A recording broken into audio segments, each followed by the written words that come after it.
What's good, everybody? It's Jonah. Come back at you with another video.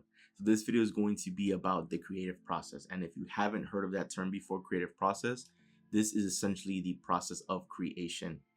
So this is how creation works for you in alignment with the laws of the universe. And with this video, I'm going to explain to you what most people get wrong or what most people confuse about the creative process. When I first came across this, I was in awe because it was explained in a way where I could close my eyes and visualize how a person should ideally be operating. And I was able to clearly see the disconnect between how I've been operating versus how someone should be operating. And that was a major eye opener for me as far as my own development and growth as a person. So I'm hoping that with this video, you're able to see the stark disconnect between how someone should be operating versus how the majority of people operate when it comes to creation. And hopefully this video can help clarify maybe some questions or concerns you have with the whole creation process. So first and foremost, the creative process is a 3-step process, right?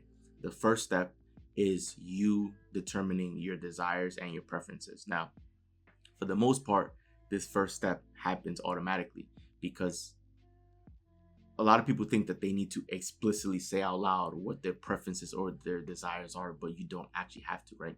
You know innately what your preferences are.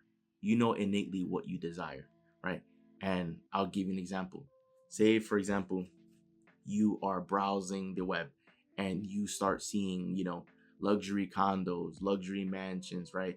And as you're browsing through all these photos, you're getting excited because you're thinking of how nice it would be to own a home like this, to have all this space, to be able to have a pool in the backyard, to have so much space with a grill, to host, family get-togethers, to be able to, have a 10-foot tall Christmas tree in the lobby, right? And just thinking about, finally having a backyard so that your dogs can run around and, being able to have a centralized location where you can host all the family get-togethers and all that good stuff, right?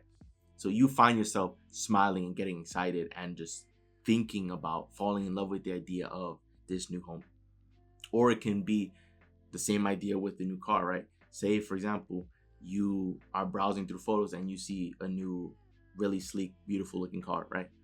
And you can start feeling yourself getting excited, right? Like the juices are flowing, right? You're just thinking like, wow, how nice would this be to have this? Right? And this is with anything. This can be with a partner. This can be with food, right? Like you can look at a new dish, right? Someone cooking up a meal online, and it can look like such an amazing dish, and then your mouth starts watering, right? Like this is you developing your desires and your preferences, right? Without, you don't have to say anything. Now, of course, you can say it out loud, but this is the first step. And this happens automatically. And the reason why it happens automatically is because we live in such an amazing world that has variety and contrast. And what contrast means is essentially the entire spectrum, right? You can have all of the things that you desire and all the things that you don't desire, right? If we're talking about food, right, contrast would be all of the foods that you love, that you absolutely love, your favorite foods, and then the foods here that you absolutely dislike, right? That is variety. That is contrast. And that is what makes the world amazing, because being in this world, you have the ability to experience variety and experience contrast. So because you can experience opposite ends of the spectrum, you're able to learn about yourself and determine your preferences, right? If you don't ever experience anything, if you don't ever try anything, there's no way for you to learn about yourself or understand who you are and your preferences, right? You need to experience things to understand your preferences and your desires and what it is that you want, right? Sometimes you may have to go broke to then desire wanting abundance, right? That might have to happen. Or other times you need to figure out what foods you don't like. You need to experience foods you don't like that makes you spit out the food, or makes you put weird faces of disgust, to then figure out the foods you do like, right? Because the foods you do like, you want to savor every bite. You love it. You look forward to eating this food often. And that's because you experience the entire spectrum. So that is the first step, determining your preferences and your desires, which happens automatically as you go through life. The second step is God's work. It is the work of source. It is the work of the universe. So second step, it is not your job. Basically, once your preferences have been determined, your desires have been determined, right? Instantly at a snap of a finger, the universe gives it to you, at least in the invisible, without exception, right? It is automatically, with a snap of a finger, it is automatically given to you in completion, right? There's no need for you to ever worry or doubt whether it's coming, right? In the invisible, it has already been granted to you. Snap of a finger, instantly, you got it, you received it. Why? Because the universe is the greater power. Right? We share that same power. We share the same energy. And God, source, the universe, right? It hears your desires. It hears your preferences. And it gives it to you instantly, automatically, in its entirety, in its completion. The third step is the art of allowing. This is the part that most people trip up on. And it is this, right? Notice how the term is art of allowing. And what this means is that you want to allow it to flow into your life.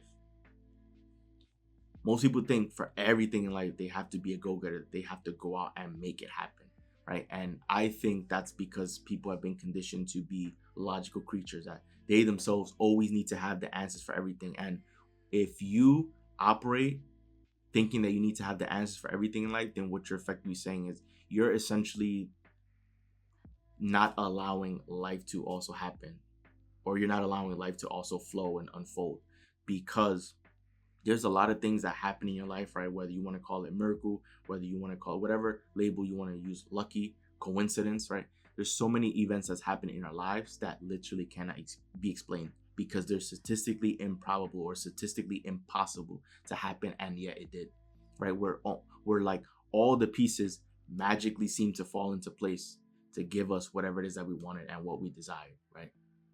That happens. And so that's what we mean by art of allowing. And the way you allow something in your life is by operating at the vibrational frequency of that desire. So in short, right, if we're talking about the mansion, say you're thinking about your dream mansion and you're getting excited, right? Your excitement, your joy is a vibrational match to your desire. Why? Because if you desire something because you believe that it'll make you happy, it'll improve the quality of your life, or it'll improve your happiness or make you happy in obtaining it or having it or becoming whatever it is, right? Your goal or your desire. So if I use an example, right? If I were to tell you at the snap of a finger right here, that mansion is yours, how would you react, right? Most people would run around, celebrate, they'll throw their hands up, they'll call all their friends, they'll let everybody know, right? They'll host a party right away, right? They'll go out with friends and celebrate, right? Like they'll jump out of bed, they'll be eager, right? So that would be a vibrational match to your desire, because if you were to be given what you desire, you would be so excited. You would literally be trembling in excitement. Like you wouldn't even know what to do. That is how you would feel if you were to get that desire, right? If that desire were to unfold in your life, right? If that mansion were to be given to you. Now, in order for it to flow into your life, in order for you to allow it into your life, you need to be a vibrational match, which means those same feelings, you need to begin feeling that right now in this moment, right? There's some people who say, I'll be happy when I get that promotion, or I'll be happy when I get my new car. That is the incorrect way of approaching things, because what you're saying is you're putting your own joy and happiness on pause until a specific event happens. Now, the problem is if you're unhappy, it's unlikely that that event will happen, because those are things that you desire, right? So if you're unhappy until this event happens, your unhappiness is not a desirable match to it. Your unhappiness is not a vibrational match to what you desire. And so you're effectively slowing down the entire process, right? This is what I mean. The art of allowing is what most people trip up on, because they'll have desires, but they may not know or believe that the desire was given to them at a snap of a finger, immediately, instantly, in the invisible. And so they think, because I don't see anything, right? I asked for it, I have a preference, I have a desire, but I don't see anything. Therefore, my request hasn't been heard, and my prayer hasn't been answered. But you're not a vibrational match to it, right? That is how you allow it in, by being a vibrational match, by being excited, by feeling secure, by feeling at peace, by smiling, by feeling good, by experiencing joy. Right? You need to remember that all the things you want and desire in life, you want these things because you believe it'll make either improve the quality of your life or make you happy or improve your happiness, which ultimately is all about happiness. So you want things because you believe that it'll make you happy. So why not be happy now? Right? Why wait for these things to then be happy? Because then what you're saying is your happiness is contingent upon these things. And it shouldn't be that, because happiness is an internal feeling. Right? So you're seeing a major disconnect between how someone should be operating versus how most people operate. Right? If we use an example, say for example, you have a vehicle, right? And you drive your vehicle, and over the past couple weeks or months, you've noticed that your vehicle has required more maintenance and more repairs than normal. And you miss the feeling or the idea of having a vehicle that's dependable, right? Because if your car is requiring all these repairs, there's no guarantee that your vehicle is going to be entirely reliable, right? Like something may happen in the middle of the road and then you might need roadside assistance, right? Et cetera, et cetera. You want a dependable vehicle. You love the feeling and the idea of having a car that you can depend on. So in that moment, right, you begin dream building. You begin thinking about the car that you want. You begin visualizing the vehicle that you want, and it's getting you so excited the thought of having that brand new vehicle. Now, in this case, right, the way you should be operating is that you should be giving all your attention to the idea of that new vehicle, because that new vehicle is bringing you so much joy. The thought of having that new vehicle is bringing you so much joy. And as you're feeling good, as you're feeling on top of the world, as you're feeling your best, right, that vehicle is making its way to you in record speed, because you, in that moment, right, are a vibrational match to your desire, to your vehicle. Where people make mistakes, or the trap that people fall into, or what they confuse about the creative process, is that they think about that vehicle for a little bit of time and it brings them joy, but then they put their attention right back on their current vehicle and begin complaining and worrying and bad mouthing their current vehicle.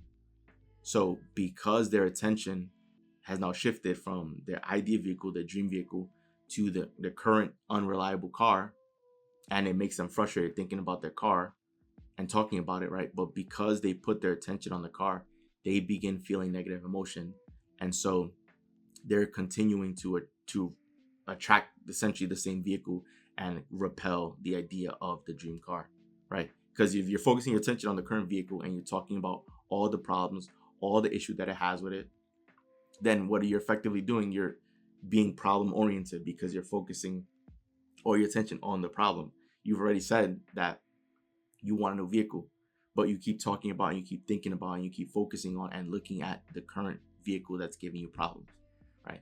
Rather than being problem oriented, you need to be solution oriented. You need to be focusing on what it is that you want. See, life can become simple and a joy and a thrill once you begin understanding that in life, you want to spend most of the time, if not all of the time, focusing on what it is that you want. See, most people are too accustomed with speaking about the things they don't want. You can ask someone, what is it that you're looking for in a partner? And someone will say, I want someone who doesn't cheat, who doesn't smoke, who doesn't do this, right? Rather than saying what they want, which is someone who lives a healthy lifestyle, someone who is loyal, someone who's committed, someone who's ready to be in a relationship, right? Like, most people get accustomed to talking about what they don't want, focusing on what they don't want. And that's why most people remain in a negative vibration, or remain in a vibration that isn't a match to their desire. So this is what people often confuse about the creative process, right? The creative process is the process of creation. You determine your preferences and your desires, which happens automatically because you experience variety and contrast in life. That happens automatically. That's inevitable to happen. And even if bad events happen, be grateful for the bad events, because these bad events help you understand yourself and determine your preferences and spring up new desires. So even bad events can actually be bad, because you learn about yourself, right? And you begin designing different things. So that is the case with that, right? Step 2, the universe answers it. Snap of a finger, instantly, immediately, you are given what you asked for. It is yours. It belongs to you. Your name is on it, right? It's not a prize that's been given to someone else, right? Like it's yours. It's yours. Believe that it's yours. Now, step 3, which is the most important step, this is what you need to focus on. This is where most people mess up, is that they can desire something, have a desire for something, and the desire can make them feel so good. They can get excited. They could be eager. They could be jumping out of bed, thinking about that dream, that desire. But then they'll think reality kicks in, and then they'll kick away that idea, right? They can fall in love with the house that they want, and then reality strikes that they don't have the money to buy it. And so because of that, and because they don't see any way of getting the house or getting the money for the house, they don't think it's possible to get it. So that idea basically disappears, right? Their dream goes away. The house has already been given to you. So you need to keep the dream alive, right? And if you focus on where you're at and your current reality, then you're just going to continue attracting that, right? That's why you hear there's some people who for some reason keep attracting the same partner, the same type of partner, right? Because they can have one bad experience with a person, which that will just allow them to develop their preferences, right? If someone cheated on them, then their new preferences, they want someone that's loyal, but they keep focusing on not wanting someone to cheat on them. Every single partner that they seem to find ends up being someone who cheats on them because that is what they're focused on, right? That's what they give their attention to. So it's the same idea with you, right? You want to make sure you are focused on what it is that you want. Give your attention to the things that make you happy. Speak about the things that you want and the things that you desire, right? And focus all your attention on them, because what you desire has already been given to you, and you are worthy and you are deserving of it all. So focus your attention on that and get excited, fall in love with the idea, because it is already yours. So that wraps up the video. Enjoy the video. Do leave a like and subscribe as you're on the road to a million subscriber, guys. So once again, it's Joel, and I'm out. I'll see you guys for the next video.